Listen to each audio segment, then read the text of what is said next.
સ્પર્ધાત્મક પરીક્ષાની તૈયારી કરતા વિદ્યાર્થીઓની પ્રથમ પસંદગી એટલે આઈસી ક્લિક્સ, જ્યાં તમને મળે છે દરેક કોર્સના વિષયવાઇઝ વિડીયોઝ, ફ્રી મટીરિયલ્સ તથા દરેક પરીક્ષાને લગતી સંપૂર્ણ માહિતી. તો આજે જ ડાઉનલોડ કરો તમારા મોબાઈલ પર આઈસી ક્લિક્સ એપ અને તમારા મિત્રો સાથે પણ શેર કરો.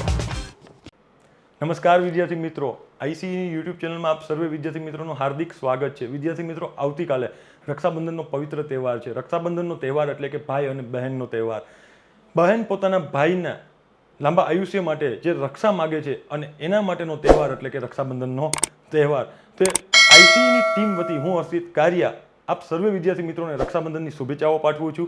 હવે આપણે આજના લેક્ચરની શરૂઆત કરીએ તો આજના લેક્ચરની અંદર આપ બધા જ વિદ્યાર્થી મિત્રોને ઇતિહાસના જે કંઈ મહત્વપૂર્ણ પ્રશ્ન છે કે જે પ્રીવિયસ યરમાં પૂછાઈ ગયા છે, એમાં પણ ખાસ કરીને આર્ટ એન્ડ કલ્ચર રિલેટેડ જે કંઈ પણ પ્રશ્નો છે તેને આજે આપણે ખૂબ ડિટેલથી જોવાના છીએ અને એની સાથે એનું 360 ડિગ્રી એનાલિસિસ પણ જોવાના છીએ. તો આપણે આજના લેક્ચરની શરૂઆત કરીએ. એમાં પહેલો પ્રશ્ન જોઈએ વિદ્યાર્થી મિત્રો, તો પહેલો પ્રશ્ન છે કે ભક્તિ મુવમેન્ટ દરમિયાન મહાનુભાવો અને કાર્ય પ્રદર્શનને યોગ્ય ગોઠવો. હવે તમને બધા જ વિદ્યાર્થી મિત્રોને ખબર હોવી જોઈએ કે ભક્તિ મુવમેન્ટ બરાબર એ દક્ષિણ ભારતની અંદર શરૂઆત કરવામાં આવેલું એક મુવમેન્ટ હતું. 6ઠી અને 7મી સદી દરમિયાન અલવાર અને નયનયાર સંતો જે હતા દક્ષિણ ભારતની અંદર તેમણે ભક્તિ મુવમેન્ટની શરૂઆત કરી. હવે આગળ જતા પછી એ ઉત્તર ભારતની અંદર ફેલાય છે. ઉત્તર ભારતની અંદર પણ ઘણા બધા ભક્તિ સંતો આવ્યા. એ ભક્તિ સંતોના નામ આપેલા છે અને સામે એ સ્થળના નામ આપેલા છે. હવે આ જે પ્રશ્ન પૂછાય છે ને એ બધા પ્રશ્ન થોડાક આઉટ ઓફ ધી બોક્સ પ્રશ્ન કેવું હોય તો કહી શકાય, કારણ કે આટલું બધું ડિટેલની અંદર કોઈ પણ વિદ્યાર્થી મિત્રો ગોખતા નથી હોતા. પરંતુ જો તમે આની અંદર થોડીક તાર્કિક બુદ્ધિ લગાવો અને થોડુંક તમે વિશ્લેષણ કરો પેપરની અંદર જ ત્યારે તો તમને આનો જવાબ ઇઝીલી મળી જાય. જેમ કે મીરાબાઈ ફેમસ હતા, ખૂબ જ વધારે ફેમસ હતા, રાઈટ. નરસિંહ મહેતા તો આપણે ખબર હતી કે ગુજરાતની અંદર આવેલા હતા. એવી જ રીતના મીરાબાઈ પણ ખૂબ ફેમસ હતા. તો ક્યાંના હતા? તો કે રાજસ્થાનના. એ તો આપણને ખબર જ હતી. તો જોવાનું 4માં બી તો એક જ ઓપ્શન્સમાં છે. જો 4ની અંદર બી, 4માં એ નો આવે, 4માં ડી નો આવે, 4માં સી નો આવે, તો 4માં બી આપણો જવાબ થઈ જાય. એક જ વસ્તુ આપણને આવડતી હોય કે મીરાબાઈ ક્યાંના છે એટલી ખબર હોય તો બધાનો જવાબ મળી જાય. હવે રામાનંદ ક્યાંના હતા, ચૈતન્ય મહાપ્રભુ ક્યાંના હતા કે નામદેવ ક્યાંના હતા એ ખબર ન હોય તો પણ ચાલે. પરંતુ અહીંયા આપણે જે સંતો આપેલા છે એ સંતોને આપણે આજે ખૂબ ડિટેલથી જોવાના છીએ. સાથે સાથે ભક્તિ મુવમેન્ટને પણ ખૂબ ડિટેલથી જોવાના છીએ. તો શરૂઆત કરીએ આજે આપણે ભક્તિ મુવમેન્ટની. જો ભક્તિ મુવમેન્ટની વિદ્યાર્થી મિત્રો વાત કરવામાં આવે ને તો ભક્તિ મુવમેન્ટની શરૂઆત ક્યાંથી થઈ હતી તો પહેલાં ખાસ યાદ રાખો બધા જ વિદ્યાર્થી મિત્રો કે 6ઠી 7મી સદીમાં બરાબર દક્ષિણ ભારત જે કહેવાય છે, દક્ષિણ ભારતનો અંદર અમુક સંતો આવ્યા બરાબર. એ અલવાર અને નયનયાર સંતો કહેવાય. શું કહેવાય? આ અલવાર અને નયનયાર સંતો આવ્યા અને એને દક્ષિણ ભારતની અંદર ભક્તિની શરૂઆત કરી. ભક્તિ એટલે ભગવાનના ગુણગાન ગાવા, બીજું કાંઈ જ નહીં. ઓકે, આ ભક્તિની શરૂઆત થઈ ગઈ 6ઠી 7મી સદી દરમિયાન. અલવાર અને નયનવાર સંતો આવે છે. પછી જેમ જેમ આપણે આગળ જઈએ તેમ તેમ 10મી સદી આવે છે. શું આવે છે?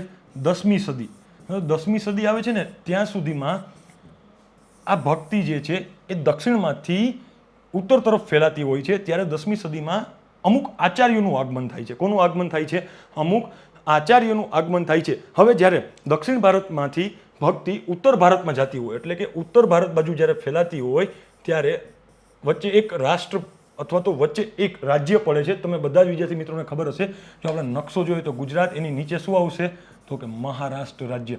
તો દક્ષિણ ભારતની ભક્તિ જ્યારે ઉત્તર ભારત તરફ ફેલાતી હતી ત્યારે મહારાષ્ટ્ર રાજ્ય આવે છે અને મહારાષ્ટ્ર રાજ્યની અંદર ભક્તિ આપણે કહીએ ને કે એક સ્થળેથી બીજા સ્થળે જતા હોય તો વચ્ચે એકાદી બ્રેક લઈએ પોરો ખાવા માટે. એવી જ રીતના દક્ષિણ ભારતની ભક્તિ મહારાષ્ટ્રમાં ઊભી રહી.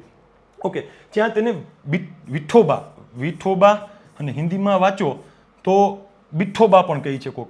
બિઠ્ઠોબા બરાબર.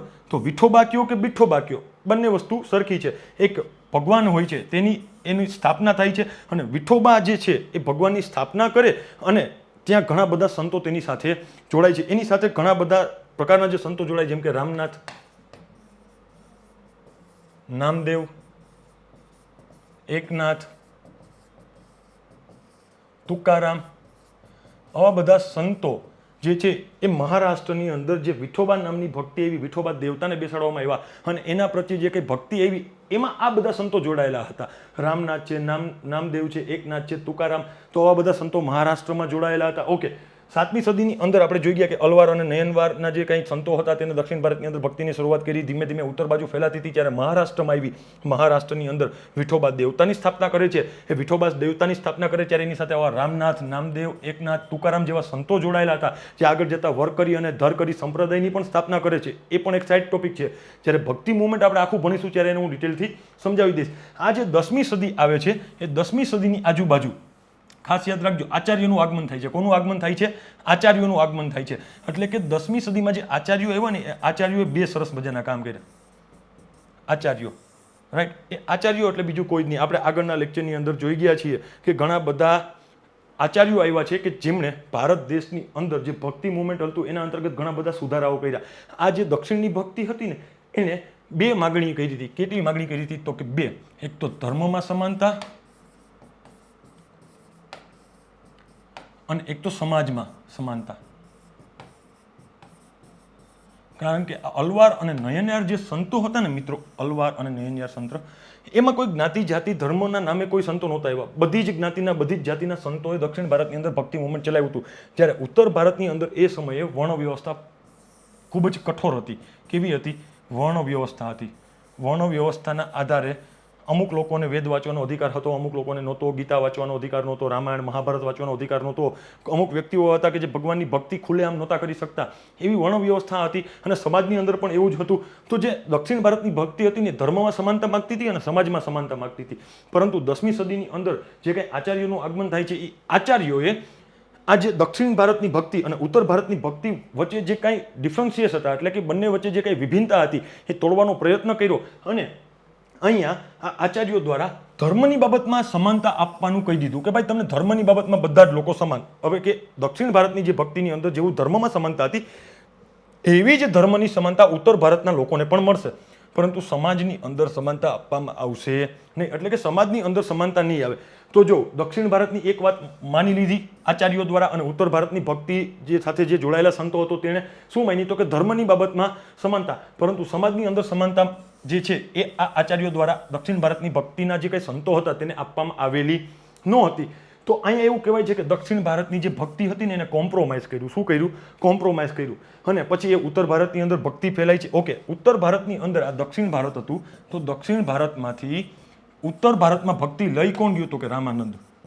ખાસ યાદ રાખજો, રામાનંદ. ઓકે, રામાનંદ લઈ ગયા, એને વારાણસીમાં પોતાનો બેઝ બનાવ્યો. એવું કેવું હોય તો કહેવાય કે ઉત્તર ભારતની અંદર જ્યારે દક્ષિણ ભારતની ભક્તિ હતી એ ઉત્તર ભારતમાં ફેલાણી. એ લઈ આવ્યું કોણ? તો કે રામાનંદ નામના એક સંત હતા, તે લઈ આવ્યા અને તેને વારાણસી છે, વારાણસી ત્યાં પોતાનો એક સરસ મજાનું બેઝ બનાવ્યો અને ત્યાં પોતે બધાને ભક્તિની શિક્ષા આપતા. હવે જ્યારે ઉત્તર ભારતની અંદર ભક્તિ આવી ને ત્યારે ભારત દેશની અંદર ભક્તિની બે ધારણાઓ પ્રચલિત હતી. એક તો સગુણ ભક્તિ અને એક તો નિર્ગુણ ભક્તિ. ખાસ યાદ રાખજો વિદ્યાર્થી મિત્રો, ભક્તિ બે પ્રકારની થાય. કેવી? તો કે એક તો સગુણ ભક્તિ. કેવી? સગુણ ભક્તિ. સગુણ ભક્તિ એટલે શું એ પણ જોઈએ આપણે. અને એક બીજી ભક્તિ એટલે કે નિર્ગુણ ભક્તિ. કેવી? નિર્ગુણ ભક્તિ. તો સગુણ ભક્તિ એટલે કે આ લોકો સગુણ ભક્તિ સાથે જોડાયેલા સંતો હતા ને એવું માને છે કે ભગવાન અવતાર લે છે, એટલે કે ભગવાન મનુષ્ય અવતાર લે છે અને પોતે લીલા કરે છે. એટલે કે પોતાના જે કંઈ ભક્તો હોય તેના જે કંઈ સંકટો છે એ સંકટોમાંથી તેને દૂર કરે છે અને ભગવાન જે કંઈ કાર્ય કરે છે તે લીલા કરે છે. એટલે સગુણ ભક્તિ અંતર્ગત ભગવાન અવતાર લે. જો ભગવાન અવતાર લે છે અને પોતે લીલા કરે છે અને પોતા લીલા કરીને પોતાના જે કંઈ સંતો અથવા તો જે કંઈ પોતાના ફોલોવર્સ છે, પોતાના જે કંઈ ડેવોટીસ છે એને એ કષ્ટમાંથી દૂર કરે છે અથવા તો કષ્ટથી દૂર કરે છે, તો આ જે ભગવાન છે તેની મૂર્તિ પૂજા કરવી જોઈએ. શું કરવી જોઈએ? મૂર્તિ પૂજા કરવી જોઈએ. આવા સગુણ ભક્તો પણ હતા. રામનાથ છે, ચૈતન્ય મહાપ્રભુ છે, મીરાબાઈ છે, આપણે ગુજરાતની અંદર લઈ લઈએ તો નરસિંહ મહેતા છે. એ બધા જ લોકો સગુણ ભક્તિના સંતો કહેવાય છે. જ્યારે નિર્ગુણ ભક્તિ, બરાબર, તો આ જે નિર્ગુણ ભક્તિ સાથે જોડાયેલા જે સંતો હતા એ સંતો એવું માને છે કે ભગવાન ક્યારે અને કદી પણ જન્મ લેતા નથી. એ નથી લીલા કરતા, નથી કાંઈ જ કરતા. એ ભગવાનમાં માને છે, ભક્તિમાં માને છે, પરંતુ નિર્ગુણ ભક્તિમાં માને છે. એટલે કે ભગવાન જન્મ નથી લેતા. શું નથી લેતા? જન્મ લેતા નથી. જન્મ ન લેતા હોય તેની મૂર્તિ પૂજા કેવી રીતના કરવી? તો મૂર્તિ પૂજા પણ ન થાય. તો મૂર્તિ પૂજા પણ ન થાય અને જન્મ પણ ન લે એટલે ભગવાનને કોઈ જોયા નથી, પરંતુ એક અદ્રશ્ય શક્તિના પ્રત્યે સમર્પણનો ભાવ એટલે કે નિર્ગુણ ભક્તિ. આ એની વ્યાખ્યા છે. ખાસ યાદ રાખી લેજો. અદ્રશ્ય, ફરી વખત લખી દઉં છું બોર્ડ ઉપર, અદ્રશ્ય શક્તિના પ્રત્યે સમર્પણનો ભાવ એટલે કે નિર્ગુણ ભક્તિ. અદ્રશ્ય શક્તિ કે જેને કોઈ જોઈ નથી એવી અદ્રશ્ય શક્તિ પ્રત્યે તમે સમર્પણનો ભાવ આપો કે બસ આ જ ભગવાન, અમે જોયું નથી, નિરાકાર માં એની પૂજા થાય. નિરાકાર એટલે કે આકાર ન હોય તેવા. તો એવી રીતના એક આકાર વગરના ભગવાનને જેને કોઈ દી કોઈ જોયા નથી, એ કોઈ દી જન્મ નથી લેતા, એ લીલા નથી કરતા, અને એના પ્રત્યે સમર્પણનો ભાવ એટલે કે નિર્ગુણ ભક્તિ. તો એક નિર્ગુણ ભક્તિ પણ હતી. હવે નિર્ગુણ ભક્તિ સાથે જોડાયેલા સંતો કોણ કોણ? તો ખાસ યાદ રાખજો, બે મહાન સંતો થઈ ગયા, એક તો કબીર અને ગુરુ નાનક. કબીર જે છે તેને ભગવાનની જે કંઈ નિર્ગુણ ભક્તિ કરી છે એમાં પણ એને એક મહત્વની બાબત એ છે કે એને જે કંઈ મનુષ્યની જે કંઈ બાબતો હતી, મનુષ્યની જે કંઈ બાબતો હતી તેના આધારે ભગવાનની પૂજા કરી, અથવા પૂજા નો કહેવાય, ભક્તિ કરી. એને એવું કીધું કે પથ્થર પૂજને સે પ્રભુ મિલે તો મેં પૂજું પહાડ. જો તમે એવું કહો છો કે કોઈ પથ્થરની મૂર્તિ બનાવવાથી જો તમને મુક્તિ મળી જતી હશે, મોક્ષ મળી જતો હશે, પ્રભુ મળી જતા હશે, તો હું આખો પહાડ પૂજી દઉં, પહાડની પૂજા અર્ચના કરવા માંડું જો મને ભગવાન મળતા હોય તો. ના, ભગવાન પથ્થરની પૂજા કરવાથી મળતા નથી, એવું કબીર સાહેબ કહી ગયા. અને એને શું કીધું? તો માનવીય એકતાના જે કંઈ પ્રતીકો હતા, માનવીય દુઃખ માટેના જે કંઈ પ્રતીકો હતા, તેના આધારે તેને સમાજની અંદર સુધારા વધારા કરવાની પણ કોશિશ કરી. એને સરસ મજાની એક વાત કરેલી છે કે જો ભગવાનની અંદર ડિફરન્સિએશન હોય, એટલે કે ભગવાનની અંદર વિવિધતા ન હોય, બધા જ ભગવાન એક સમાન છે, એક સરખા છે, બધા પાસે સમાન શક્તિઓ છે, તો ભગવાન દ્વારા બનાવેલી આ પૃથ્વી ઉપર જે કોઈ મનુષ્ય રહે છે એ મનુષ્યમાં શા માટે તમે વિભિન્નતા લઈ આવો છો, શા માટે વર્ણ વ્યવસ્થા લાગુ કરો છો? એવી કબીર સરસ મજાની વાત કરી ગયા. ઓકે, એક કબીર એક નિર્ગુણ ભક્તિ સંત હતા, રાઈટ. એ ક્યાંના હતા? તો કે યુપી, ઉત્તર પ્રદેશની અંદર પોતે ત્યાં કાર્ય કરતા હતા. ગુરુ નાનક, બરાબર, ગુરુ નાનક સાહેબ પણ શું કહેવાય કે નિર્ગુણ ભક્તિ સંત હતા. એ પણ કિરત કરનીમાં માને, કોઈ પણ કાર્ય કરો અને પછી તમે ભગવાનની પૂજા કરો, કિરત કરણી કરો, એટલે કે તમે કંઈક કાર્ય કરો અને પછી તમને જો કંઈ વસ્તુમાં એમાં કાર્ય કરવાથી તમને ફળ મળશે ને તો ભગવાન તમને ઓટોમેટિક એમાં તમારી મદદ કરશે. એટલે કિરત કરણી જેને કહેવાય, બરાબર, કાર્ય કરવું, કિરત કરણી.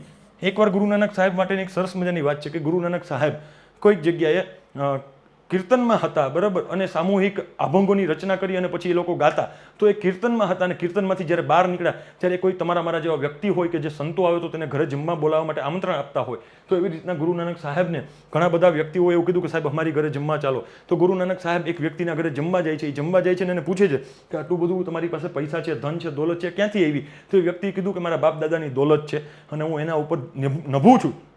તો ગુરુ નાનક સાહેબ ત્યાંથી ભોજન લીધા વગર એના ઘરેથી જતા રહ્યા.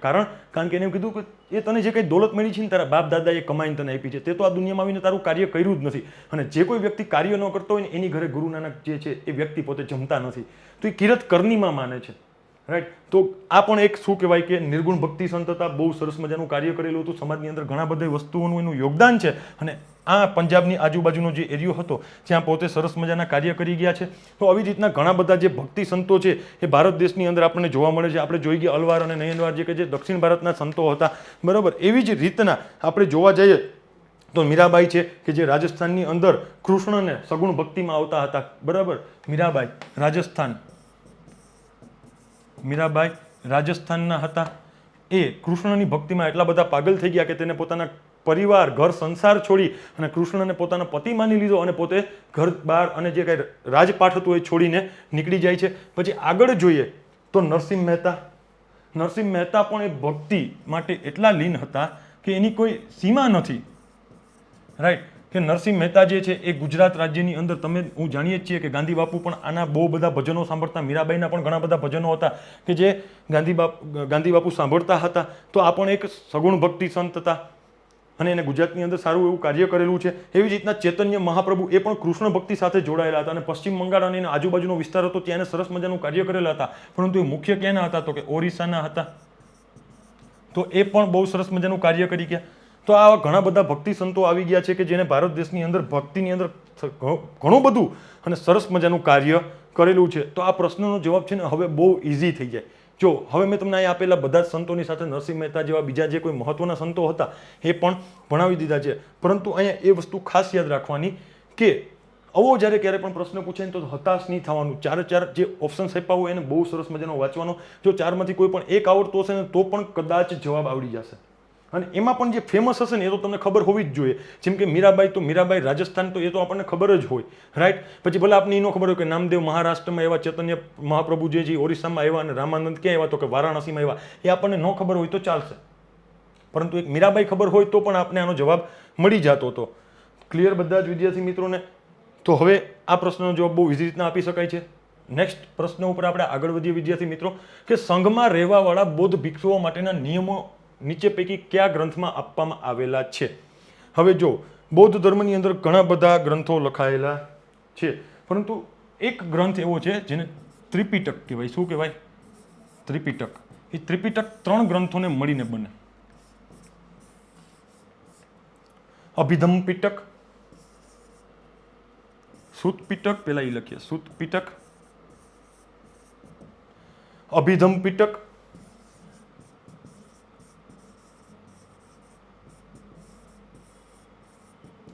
સુત પિટક, અભિધમ પિટક અને વિનય પિટક. કયો? વિનય પિટક. આ જે 3 ગ્રંથને સાથે મળી અને કમ્બાઇન્ડમાં બોલાય છે ત્રિપિટક. શું બોલાય છે? ત્રિપિટક. એટલે કે 3 ગ્રંથ છે ને એ અલગ અલગ છે, પરંતુ 3 ગ્રંથને જો સાથે લઈ લેવામાં આવે વિદ્યાર્થી મિત્રો, તો 3 ગ્રંથને સાથે લઈ લેવાથી જે બોલાય છે તેને કહેવામાં આવે છે ત્રિપિટક, રાઈટ. તો સુત પિટક જે છે, સુત પિટક, એના અંતર્ગત નૈતિક વિચારોની વાત કરવામાં આવેલી છે. એટલે કે બૌદ્ધ ધર્મના જે કંઈ ફોલોવર્સ હોય તેમના માટે જે કંઈ નૈતિક બાબતો છે, કે જેને જાણવી જોઈએ, એ નૈતિક બાબતોની બધી જ ઉલ્લેખ કેમાં કરવામાં આવેલી છે? તો કે સુત પિટકમાં કરવામાં આવેલી છે. ઓકે, સુત પિટક આપણે જોઈ ગયા. પછી જોઈએ આપણે વિનય પિટક. વિનય પિટક એટલે કે જે કંઈ ગ્રંથો છે એ ગ્રંથો વિનય પિટક અંતર્ગત જે કંઈ બૌદ્ધ ધર્મના ફોલોવર્સ છે, કે જે બૌદ્ધ ધર્મને માનતા હોય, એને પાળતા હોય, એના જે ભિક્ષુકો હોય, તેના માટે અમુક નિયમો જે છે તેનો સમાવેશ કરવામાં આવેલો છે, કે ભાઈ તમારે આવા નિયમો પાળવા પડશે. એ નિયમોની વાત કરવામાં આવેલી છે. જ્યારે અભિધમ પિટક જે છે એ બૌદ્ધ ધર્મના દર્શન ઉપર આધારિત છે. કેના ઉપર આધારિત છે? બૌદ્ધ ધર્મના દર્શન અને મીમાંસા જેને કહેવાય તેના ઉપર આધારિત, એટલે કે અભિધમ પિટક. તો આવી રીતના 3 ગ્રંથ છે. ત્રિપિટક જેને કહેવામાં આવે છે એમાં 3 આવે છે: સુત પિટક, અભિધમ પિટક અને વિનય પિટક. એમાં ત્રિપિટકની આપણે બધી જ માહિતી અહીંયા મેળવી ગયા. તો હવે આપણે આપણા પ્રશ્ન ઉપર જાય. બહુ ઇઝી પ્રશ્ન છે કે બૌદ્ધ ભિક્ષુઓ માટેના નિયમો નીચેના પૈકી કયા ગ્રંથમાં આપવામાં આવેલા છે? તો આપણે જોઈ ગયા વિનય પિટક. વિનય પિટક અંતર્ગત બધા જ પ્રકારના જે કંઈ નિયમો છે તેના ભિક્ષુકોને પાળવાના, એ બધાની ચર્ચા કરવામાં આવેલી છે. તો આ બેઝિક અને ફેક્ચ્યુઅલ ડિટેલ છે કે જેને તમે વારંવાર જો રિફર કરી હોય અને વાંચવામાં એક સાઈડમાં લખી લીધી હોય અને પરીક્ષાની અગાઉ એકવાર નજર મારીને ગયા હોય તો આ પ્રશ્નો ઇઝીલી રીતના આવડી જાય એવો. તો કેટલો કંઈ ટફ પ્રશ્ન છે નહીં. ચોરી ચોરાના પોલીસ સ્ટેશન પર લોકોએ હુમલો કરવાના કારણે ગાંધીજી અસહકારનું આંદોલન પાછું ખેંચી લીધું હતું. આ ચોરી ચોરા ઉત્તર પ્રદેશના કયા જિલ્લામાં આવેલું છે? હવે આ જે પ્રશ્ન પૂછ્યો છે ને એ કરંટ બેઝ પ્રશ્ન કાઢવામાં આવેલો છે. હવે તમે એમ કહેશો કે સાહેબ કરંટ બેઝ આવી રીતના કેમ પ્રશ્ન નીકળે? રાઈટ, નીકળે. જો એનો જવાબ શું છે? ઉત્તર પ્રદેશનું ગોરખપુર. શું છે એનો જવાબ? ઉત્તર પ્રદેશનું ગોરખપુર. ગોરખપુર તમને બધા જ વિદ્યાર્થી મિત્રોને ખબર હશે, યોગી આદિત્યનાથ સાહેબ છે જે એ ગોરખપુરની અંદર રહેતા હતા, અને એના કારણે ગોરખપુર 365 દિવસ ચર્ચામાં રહ્યું. બરાબર, હજુ સુધી હાલની તારીખ સુધી આ જે ગોરખપુર છે કોઈક ને કોઈક મેટરને લઈને ચર્ચામાં હોય છે. તો આવી જે કોઈ બાબતો હોય તેને લઈને ચર્ચામાં રહેવાતું હોય ગોરખપુર, તો ગોરખપુર બટ ઓબ્વિયસ વાત છે કે ઇતિહાસની સાથે કોઈ પણ એની જે ઘટનાઓ હોય એ સંકળાયેલી હોય, તો એ સંકળાયેલી ઘટનાઓ ઉપર આ સ્થળના નામે સાઇડલાઇન પ્રશ્ન પૂછવામાં આવે છે. જો આ નો આવડે પરીક્ષામાં તો કંઈ ટેન્શન લેવાની વાત નથી, પરંતુ હું વારંવાર કહું છું બધા જ વિદ્યાર્થી મિત્રોને કે હું ક્યારેક કદી પણ શીખવતો નથી. હું તો તમારા માટે એવા સંજોગો આપીશ કે સંજોગોમાં તમે ઓટોમેટિક શીખશો અને ઓટોમેટિક જવાબ આપશો. તો અહીંયા તમે એવું કરી શકો, જો હું હોય તો આવું કરું કે ઉત્તર પ્રદેશ પૂછ્યું છે, ઓકે, પહેલા તો અહીંયા જિલ્લા ઉપર જાઓ. હમીરપુર, ગાઝીપુર, ગોંડા અને ગોરખપુર. મને ખબર જ નથી હમીરપુર, ગાઝીપુર, ગોંડા આવે છે કે નથી આવતું ઉત્તર પ્રદેશમાં, પણ મને એટલી ખબર છે કે ગોરખપુર આવે છે. કારણ કે 365 દિવસ ચર્ચામાં હોય છે. સાથે સાથે હું એવો વિચાર કરું કે કરંટની અંદર આ જે જિલ્લો છે વારંવાર ચર્ચામાં આવે છે, તો પછી પેપરની અંદર જો મારે રિસ્ક જ લેવું પડે એમ હોય તો હું શું કરું કે ગોરખપુર અહીંયા ટીક કરીને આવું. કારણ કે 365 દિવસ ચર્ચામાં હોય છે, એટલે કોઈ આ પ્રશ્ન કંઈ પેપર સેટરને સપનું આવે ને કાંઈ જો એવું ન હોય. પેપર સેટરે આના માટે કંઈક વિચાર કર્યો હશે. બસ એ વિચારને પકડી લો ને તો તમને આનો જવાબ ઇઝીલી રીતના મળી જાય. હવે તમને બધા જ વિદ્યાર્થી મિત્રોને ખબર હોવી જોઈએ કે અસહકારનું આંદોલન જે ચલાવવામાં આવેલું હતું ગાંધીજી દ્વારા, તો એ અસહકારનું આંદોલન શા માટે ચલાવવામાં આવેલું હતું? 1920ની આજુબાજુમાં જેની શરૂઆત કરવામાં આવેલી હતી. તો આ બધા જ વિદ્યાર્થી મિત્રોને ખબર હોવી જોઈએ કે પ્રથમ વિશ્વયુદ્ધ થયું હતું. એ પ્રથમ વિશ્વયુદ્ધની જેવી પૂર્ણાહુતિ થઈ એટલે ભારત દેશની અંદર ભારત દેશના લોકોએ એવું માન્યું હતું કે આપણે પ્રથમ વિશ્વયુદ્ધની અંદર જો અંગ્રેજોની મદદ કરીએ, કોની મદદ કરીએ તો કે અંગ્રેજોની, તો અંગ્રેજો આપણને પ્રથમ વિશ્વયુદ્ધ પછી જે કંઈ આપણે બંધારણીય શાસનની જે માંગ કરી રહ્યા છીએ, સ્વતંત્રતાની સ્વશાસનની માંગ કરી રહ્યા છીએ, તે માંગ આપણી માની લેશે અને આપણા ઉપર જે કંઈ અત્યાચાર થાય છે એ ઓછા કરશે. એટલા માટે આપણે એનું ફર્સ્ટ વર્લ્ડ વોરની અંતર્ગત આપણે એની મદદ કરીને ભારત દેશના સૈનિકો અંગ્રેજોની સાઈડથી આખા વિશ્વ જોડે ઝઘડો કરવા ગયા. સાથે સાથે એવું તો એક વાત હતી, પરંતુ જેવું દ્વિતીય વિશ્વયુદ્ધ પૂરું થયું ત્યારે અંગ્રેજો પોતાની વાત ઉપરથી ફરી જાય છે અને ભારત દેશના જે કાંઈ બંધારણીય શાસનની જે કાંઈ સ્વશાસનની માંગ હતી તેને ઠુકરાવી દે છે. સાથે સાથે જે પ્રથમ વિશ્વયુદ્ધ થયું હતું ત્યારે જે ટર્કી જે છે, તુર્કી કયો અથવા ટર્કી કયો બંને સેમ જ, એ ઓસ્ટ્રિયા, આ ઓસ્ટ્રિયા એક યુરોપનો દેશ છે. આ ઓસ્ટ્રેલિયા નથી એવું મગજમાં ન રાખતા, આ ઓસ્ટ્રેલિયા નથી, ઓસ્ટ્રિયા એક યુરોપનો દેશ છે. તેની સાથે એ જે ગુટ હતું ઓસ્ટ્રિયા વાળું આખું, બરાબર, તેની સાથે રહી અને ટર્કીએ અંગ્રેજોની વિરુદ્ધ એટલે કે યુકે, યુનાઇટેડ કિંગડમ, ઇંગ્લેન્ડની વિરુદ્ધમાં યુદ્ધ કર્યું હતું. તો આ જે યુદ્ધ કર્યું એમાં જે ટર્કી છે એને ઓસ્ટ્રિયાનો સાથ આપ્યો હતો અને એનો જે કંઈ આખો ગુટ હતો, બરાબર, એક ગુટનો સાથ આપ્યો હતો. તો હવે અહીંયા અંગ્રેજો છે ને આ યુદ્ધ જીતી જાય છે. પ્રથમ વિશ્વયુદ્ધ જે થયું એ જે ગુટ જીત્યું એમાં ઇંગ્લેન્ડ પણ હતું, તો એ જીતી જાય છે અને જીતી જતા તુર્કી ઉપર પોતે આ પ્રથમ વિશ્વયુદ્ધના કારણે જે કાંઈ માનહાનિ થઈ એનો હકદાર કોને માને છે તો કે તુર્કી. અને એ કોઈ છે કે આ તુર્કી જે દેશ છે ને એના ભાગલા પાડ નાખો, એટલે એના બે ભાગલા પાડે. ઓકે, એક કાર્ય તો ભાગલા પાડવાનું કર્યું, એની જે જૂની રીત છે તે ભાગલા પાડો અને રાજ કરો. વિશ્વ ઇતિહાસની અંદર ઘણા બધા દેશો જે એવા છે કે જે અંગ્રેજોએ ભાગલા પાડો અને રાજ કરોની નીતિ અપનાવી છે અને ભારત દેશની અંદર પણ એ જ નીતિ અપનાવેલી છે. તો ભાગલા પાડો અને રાજ કરોના અંતર્ગત તેને ટર્કીના ભાગલા પાડ નાખ્યા. એક કાર્ય તો આવું કર્યું. અને બીજું કાર્ય કરે છે ટર્કીની અંદર જે કંઈ ખલીફાઓ હતા, મુસ્લિમ ધર્મના જે કંઈ ખલીફાઓ હતા, એ ખલીફાનું જે પદ હતું એ પદને શું કરે છે, બંધ કરી દે છે. હવે વિશ્વ અંતર્ગત જેટલા પણ મુસ્લિમ લોકો છે, જે ઇસ્લામ ધર્મના ફોલોવર્સ છે, તે લોકોની આત્મા દુભાણી કે ભાઈ અમારા જે કાંઈ ભગવાનના જે કંઈ ખલીફાનું પદ આવ્યું છે એ તમને શું નડે છે, એને તમારે શું લેવા દેવા, તમે શા માટે આવું કરો છો. તો ભારત દેશની અંદર પણ આ ખિલાફત આંદોલનની શરૂઆત થઈ જાય છે. આ બધી આંદોલનની શરૂઆત થઈ. અહીંયા એક તમને ફેક્ટ પણ સાથે સાથે જણાવી દઉં કે જે ખિલાફત આંદોલનની શરૂઆત થઈ અને અખિલ ભારતીય ખિલાફત સમિતિ જે બની હતી તેના અધ્યક્ષ ગાંધીજી હતા. ખાસ યાદ રાખજો, ગાંધીજી, આપણા જે ગાંધી બાપુ છે તે અખિલ ભારતીય ખિલાફત જે કમિટી બની હતી એ કમિટીના અધ્યક્ષ હતા.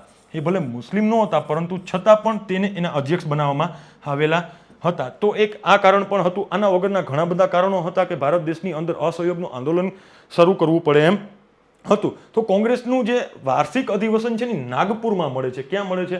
મહારાષ્ટ્રના નાગપુરમાં 1920ની અંદર કોંગ્રેસનું વાર્ષિક અધિવેશન મળે નાગપુરમાં.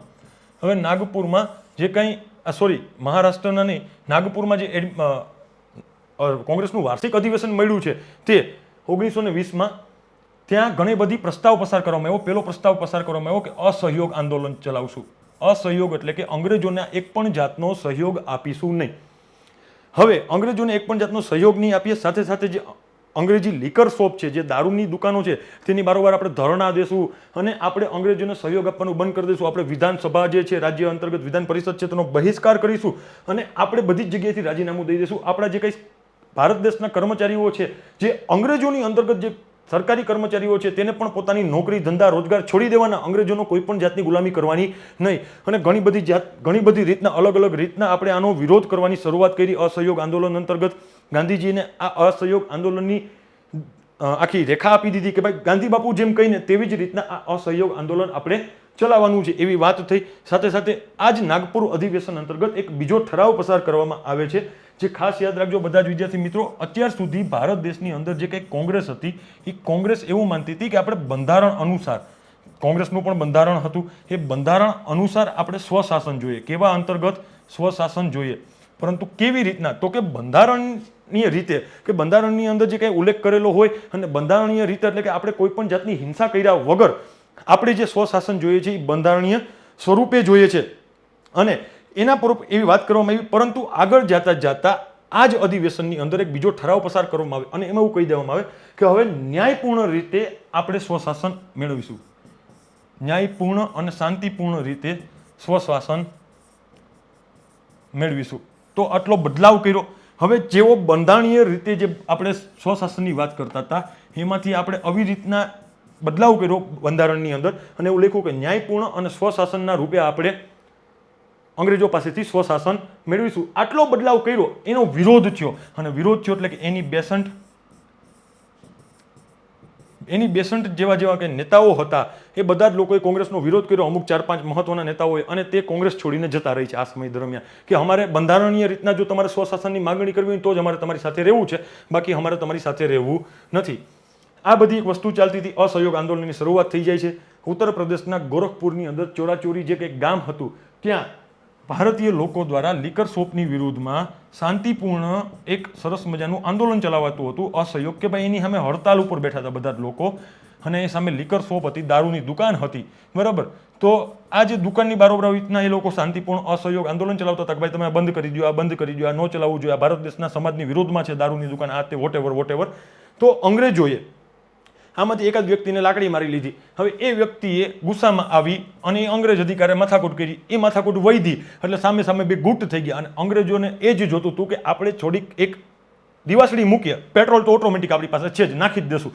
જેવી દિવાસળી એવી અને પેટ્રોલનો જે કંઈ કેન હતું ઊંધું વાળી દીધું અને ભડકો થયો. એટલે ભડકો થયો ઇટ મીન્સ કે ભાવનાત્મક શબ્દના અર્થમાં લઈએ તો આપણે અંગ્રેજોએ ફાયરિંગ ચાલુ કરી દીધું. અંગ્રેજોએ ફાયરિંગ ચાલુ કર્યું ને એટલે કે 20 થી 22 જેવા લોકો આ ચોરાચોરી જે કંઈ ગામ હતું અને ત્યાં અસહયોગ આંદોલન અંતર્ગત મૃત્યુ પામે છે. હવે અહીંયા અસહયોગ આંદોલન અંતર્ગત જે આ ગાંધીજીએ કહ્યું હતું કે ભાઈ હિંસા તો થવી જ જોઈએ નહીં, હિંસા થશે તો અમે તમારો સાથ આપશું નહીં. અને ગાંધીજીએ આ જ નાગપુર અધિવેશનની અંદર એક સ્ટેટમેન્ટ બોલ્યા હતા કે જો 1 વર્ષ સુધી અહિંસક આંદોલન ચલાવશું ને અસહયોગ આંદોલન ચલાવશું તો હું ગેરંટી સાથે કહું છું કે 1 વર્ષની અંદર ભારત દેશને સ્વશાસન મળી જશે. 1 વર્ષમાં એવું ગાંધીજીએ સ્ટેટમેન્ટ આપ્યું. ઘણી બધી બુકમાં અહીંયા સ્વતંત્રતા લખી છે, પરંતુ ગાંધીજી સ્વતંત્રતા શબ્દ નથી વાપર્યો, સ્વશાસન શબ્દ વાપરેલો છે. તો સ્વશાસન મળી જશે એવું ગાંધીજીએ કહ્યું હતું. પરંતુ આ ચોરાચોરી બનાવ બને છે અને આ ચોરાચોરી બનાવ બનતા વિદ્યાર્થી મિત્રો ગાંધીજીને આત્માને ઠેસ પહોંચે છે. ગાંધીજીને એવું લાગે છે કે હજુ ભારતીય જે લોકો છે તે અહિંસક આંદોલન કરવા માટે તૈયાર નથી. એટલા માટે તે પોતે અસહયોગ આંદોલન પાછું ખેંચી લે છે અને રચનાત્મક કાર્યો કરવાની જાહેરાત કરે છે. ઓકે, જેવું અસહયોગ આંદોલન પાછું ખેંચી લે છે ગાંધી બાપુ, એ કેના કારણે ખેંચે તો ઉત્તર પ્રદેશના જે આ ગોરખપુર જે જિલ્લો હતો તેના ચોરાચોરી જે ગામ છે ત્યાં આ ઘટના બની, એના આધારે આ આંદોલન પાછું ખેંચે છે. ઓકે, ગાંધીજી છે ને એક ખૂબ જ બુદ્ધિજીવી હતા, રાઈટ. આવું હું નથી કહેતો, હું તો માનું જ છું, પરંતુ ઘણી બધી બુકમાં લખેલું છે કે ગાંધીજીએ આ આંદોલન ખેંચવા પાછળના ઘણા બધા કારણો હતા. એમાંનું એક કારણ આ હતું, ગાંધીજીએ વિચારી લીધું હતું કે ભાઈ જો જલિયાવાલા બાગ હત્યાકાંડ કરી ચૂક્યા છે અંગ્રેજોને ભારત દેશની અંદર કોઈ પણ વસ્તુને જો એને ઠારવી હોય ને તો એની પાસે એક જ હથિયાર હતું. કયું? બંદૂકોથી ગોળીઓ મારો. કારણ કે જો એ બંદૂકથી ગોળી મારીને ન રોકે અને એ કેટલાક સમય સુધી આંદોલનની અંદર પડ્યા રહેશે. આપણે ભારત દેશના લોકો તો આંદોલન કરવા માટે તૈયાર જ હતા. તો ગાંધીજીને ડર લાગી ગયો હતો કે ભાઈ જો ચોરાચોરીની ઘટના જો સંપૂર્ણ ભારત દેશની અંદર ફેલાશે અને બધા જ લોકો અહિંસક આંદોલન કરવા માંડશે તો મારા ભારત દેશના નિર્દોષ જે નાગરિકો છે કે જેને મારા ઉપર વિશ્વાસ કરેલો છે એ નિર્દોષ નાગરિકોને આ અંગ્રેજો ગોળીઓથી ભૂની નાખશે, ગોળીઓથી મારી નાખશે. અને આ જોઈને ગાંધીજી ડરી ગયા હતા કે ગાંધીજીએ કીધું કે ના, હું મારા દેશના નાગરિકોને હજી શરૂઆતના સ્ટેજમાં જ આંદોલનથી ડરાવી દઈશ ને અંગ્રેજોની જે મનમાં ડર બેસી જશે ને તો એ લોકો ક્યારે અને કદી પણ આંદોલન કરવા માટે તૈયાર નહીં થાય અને આપણો સપોર્ટ નહીં કરે. એના કરતાં બેટર છે ભલે ઇતિહાસમાં મને જે કાંઈ નામથી ચિત્રણ કરવામાં આવે ભલે કરે, પરંતુ હું આ જે આંદોલન છે ને એને પાછું ખેંચી લઉં છું. અને ગાંધીજીએ આ આંદોલન પાછું ખેંચી લીધું. એ એક સરસ મજાનો નિર્ણય પણ હતો, રાઈટ. ઓકે, આગળ આપણે જોઈએ આનો જવાબ શું થઈ જશે. ગોરખપુર આનો જવાબ થઈ જશે. ભારતની સ્વતંત્રતા ચળવળમાં આંતર વિગ્રહ બળવાના બે પ્રખ્યાત નેતાઓ સિંધુ અને કાન્હુ કયા સમુદાય સાથના હતા? હવે આ પણ છે ને ભારત દેશની અંદર 1857નો જે બળવો થયો ને એની પહેલા અને એના પછી હજારો જેટલા બળવાઓ છે, બરાબર. કેટલા બધા બળવાઓ છે ભારત દેશની અંદર. તો એ બળવાઓમાંના ઘણા બધા બળવાઓ એવા છે કે જે સંથાલ વિદ્રોહ કહેવામાં આવે છે, રાઈટ, ભીલ વિદ્રોહ કહેવામાં આવે. એના ઘણા બધા એવા નેતાઓ ઉભરીને એવા એ સમય દરમિયાન કે એ વિદ્રોહની એને શું કહેવાય કે સંચાલન કર્યું. તો એ બધા જ જે નેતાઓ છે તે મહત્વના છે. તો એમાંથી ઘણા બધા એવા છે નેતાઓ કે જે ઘણા મહત્વના વિદ્રોહ કરેલા છે અને બળવાઓ કરેલા છે. તો એ નેતાઓ અને બળવાઓ રીતે આપણે એક સ્પેશિયલ લેક્ચર લઈને આવીશું કે જેના અંતર્ગત 1.5-2 કલાક સુધી હું તમને જે મહત્વના જે કંઈ આવા બળવાઓ છે તે તમને બધા જ ડિટેલથી ભણાવી દઈશ. અને આનો જવાબ શું થઈ જશે તો કે સંથાલ. હા, સંથાલ વિદ્રોહને પણ આપણે ડિટેલથી જોશું, રાઈટ. આજે થોડુંક ઇમરજન્સી કામ હોવાના કારણે આપણે એને આજે ખૂબ ડિટેલથી અહીંયા જોતા નથી, કારણ કે આ બહુ મોટો કન્સેપ્ટ છે. 2 કલાક જેવો ચાલે, કેટલા કલાક, અને થોડુંક એવું આપીને જાવું મને નહીં ગમે. એટલે આપણે આના ઉપર એક સ્પેશિયલ વિડીયો બનાવીશું. નેક્સ્ટ વીકમાં હું આના ઉપર સ્પેશિયલ એક સરસ મજાનો વિડીયો બનાવી અને લઈ આવીશ. ક્લિયર બધા જ વિદ્યાર્થી મિત્રોને? નેક્સ્ટ આપણે જોઈએ કે મહાત્મા ગાંધીની દ્રષ્ટિએ લઘુમતીઓનો અધિકાર શું છે. આ પ્રશ્ન કોન્સેપ્ચ્યુઅલ છે અને ગાંધી બાપુ પર જે કોઈ વ્યક્તિ હોય સરસ મજાની બુકો વાંચેલી હોય તો જ આવડે, કારણ કે ઇતિહાસની બુકની અંદર આવા કોઈ પ્રશ્નનો ઉલ્લેખ કરેલો હોતો નથી. લઘુમતીઓનો અધિકાર શું છે? હવે તમે ગાંધી બાપુને ઇતિહાસની અંદર જો સરસ મજાના વાંચ્યા હોય તો પણ આનો જવાબ આવડી જાય. જો યુનાઇટેડ નેશનની જવાબદારી છે ભાઈ, યુનાઇટેડ નેશનની સ્થાપના જ નહોતી થઈ. પ્રથમ વિશ્વ યુદ્ધ થયું, પછી લીગ ઓફ નેશન આવ્યું. League of nation, league of નેશનનો મહત્વનો હેતુ શું હતો? તો કે ભાઈ દ્વિતીય વિશ્વયુદ્ધ થવા દેવું નહીં. તો કે દ્વિતીય વિશ્વયુદ્ધ ક્યારે છે? તો 1945ની આજુબાજુ પૂર્ણ થયું. તો એના પછી લીગ ઓફ નેશનને બંધ કરી દેવામાં આવ્યું અને પછી બનાવવામાં આવ્યું યુનાઇટેડ નેશન. તો ગાંધીજી ભાઈ યુનાઇટેડ નેશન બન્યું ત્યારે ગાંધીજીને એની સાથે કંઈ લેવા દેવા જ નહોતો. તો યુનાઇટેડ નેશનની જવાબદારી તો આવે જ નહીં. સરકારની જવાબદારી હા હોઈ શકે એવું માની લો, મુસ્લિમોની ફરજ છે આ તો આવે જ નહીં ને. તો હવે તમે બેમાં કેમાં ગોટે ચડો કે સરકારની જવાબદારી છે કે બહુમતીની જવાબદારી છે? તો તમે એટલું વિચારો કે બહુમતી હોય એનાથી જ સરકાર બને. આ વસ્તુ રિયાલિટી છે, ફેક્ટ છે. લોકશાહીની અંદર લોકોથી, લોકો વડે, લોકો માટે ચાલતું શાસન છે. તો જે કોઈ બહુમતીમાં હોય, જે જનસંખ્યા, એના દ્વારા ચૂંટવામાં આવેલા પ્રતિનિધિઓ સૌથી વધારે હશે, રાઈટ? તો એના દ્વારા ચૂંટવામાં આવેલા પ્રતિનિધિઓ વધારે હશે તો સરકારની જવાબદારી ક્યાંથી આવે ભાઈ? જનતા જ પ્રતિનિધિને ચૂંટીને મોકલે છે. તો પહેલા જવાબદારી કોની આવશે? જનતાની આવશે, એટલે કે બહુમતીની આવશે. એટલે આનો જવાબ શું થઈ જશે? બહુમતીની જવાબદારી છે. જો પેપરની અંદર થોડોક ક્રિટિકલી માઇન્ડ રાખો, થોડુંક એનાલિટિકલ તમે શીખતા જાઓ, તમારા માઇન્ડને ખોલો, તો ઇઝીલી આવા પ્રશ્નનો જવાબ આવડી જાય. ને આવા પ્રશ્ન આઉટ ઓફ ધી બોક્સ હોય છે અને આ પ્રશ્ન તમને શું કહેવાય કે અઘરા લાગે છે, પરંતુ આ જ પ્રશ્ન સહેલા હોય છે પેપરમાં પૂછવામાં આવતા. નેક્સ્ટ જોઈએ, નિર્ગ્રંથનો અર્થ શું થાય છે? હવે આ કઈ ઇતિહાસનો પ્રશ્ન છે, રાઈટ?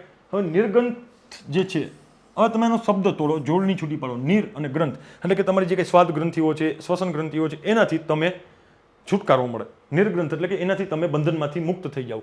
જો આનો જવાબ પણ બોલી ગયો, બંધનમાંથી મુક્ત. તો નિર્ગ્રંથનો અર્થ શું થાય કે તમારી જે ગ્રંથિઓ છે, બરાબર, સ્વાદની, સુગંધની, એ બધી ગ્રંથિઓને તમે શું કરી દો? એમાંથી છુટકારો મેળવી જાય, પછી તમને મુક્તિ મળી જશે, મોક્ષ મળી જશે, તમે ભક્તિ કરશો. તો હવે આટલી તમને ખબર હોય, નિર્ગ્રંથ શબ્દની થોડી ઘણી પણ બાબત ખબર હોય તો તમે ઓપ્શન્સ ઉપર જાઓ. નિર્ગ્રંથ એટલે વિજેતા ન થાય ભાઈ, સર્વજ્ઞ તો કે ન થાય, અહિંસા પરમ ધર્મ ન થાય. શું થાય? નિર્ગ્રંથ અર્થ એટલે શું? તો કે બંધનમાંથી મુક્તિ. જે કંઈ બંધનો છે એ બંધનોમાંથી છૂટી જાઓ. ઘણા લોકોને જલેબી, ગાંઠિયા, ફાફડા ખાવાનું મન થાય તો એ ખાઈ લે છે.